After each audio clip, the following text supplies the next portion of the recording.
Bom dia a todos.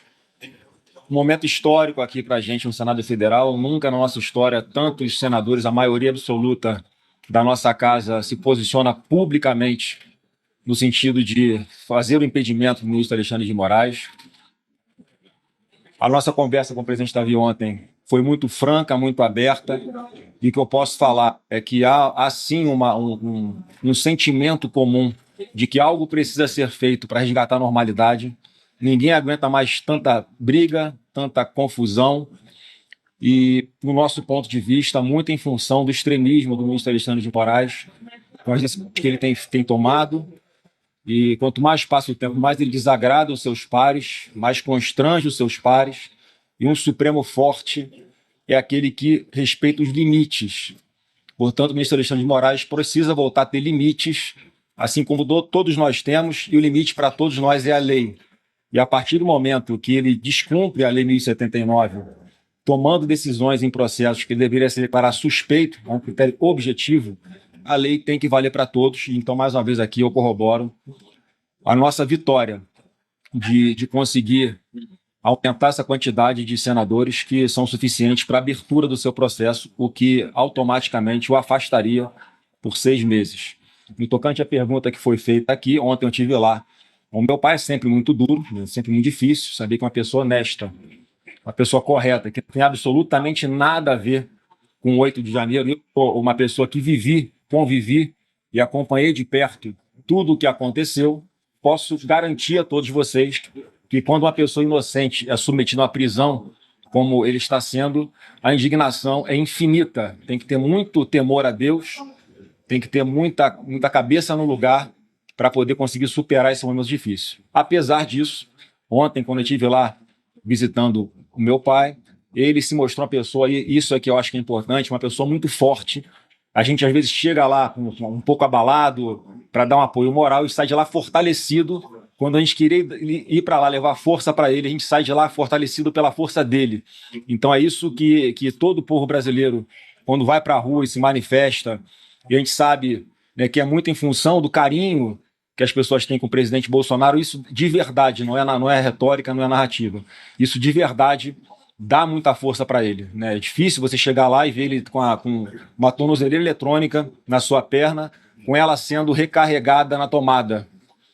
Então, quero dizer a todo o povo brasileiro que vocês recarregam as baterias do presidente Bolsonaro todos os dias, seja nas ruas, seja na internet, com essa manifestação de amor que vocês têm dado por ele com tanta frequência. Então, respondendo a sua pergunta, o presidente Bolsonaro está muito forte e mais animado do que nunca, ainda mais com essa vitória que nós tivemos hoje aqui, tanto no Senado quanto na Câmara. O que ele achou das ocupações, senador? Ele chegou a pedir? Foi curioso porque ele, assim, quando eu cheguei lá, ele é tão disciplinado que ele não sabia que eu estava autorizado a visitá-lo, porque a informação começou a circular pela internet, e logo na sequência eu fui para lá, e quando eu cheguei lá ele não sabia, né, que havia tido essa autorização. Aí ele abriu a porta: cara, você pode estar aqui? Falei: pô, pai, é claro que eu posso estar aqui, eu não viria para cá, né, se não tivesse dentro da lei. Né? Então, a pessoa que compreende o momento que a gente está passando, e ele também sabe que, da forma como as coisas estão hoje, é difícil você chegar num consenso, e a gente não está aqui defendendo que há um acordo para aprovar a anistia. A gente está aqui defendendo que há, sim, um acordo para que se paute a anistia, tanto na Câmara quanto no Senado, e quem tiver a maioria vai levar essa. E é um gesto importante. Eu acho que é até um troféu para toda a população a gente ter conseguido avançar até esse ponto. Porque até ontem, o que se tinha era uma conversa de bastidores para aprovar uma anistia meia-bomba, uma meia-anistia. E você vê o casuísmo disso. Se pode se aprovar uma meia-anistia só para não atingir o presidente Bolsonaro, isso não seria inconstitucional.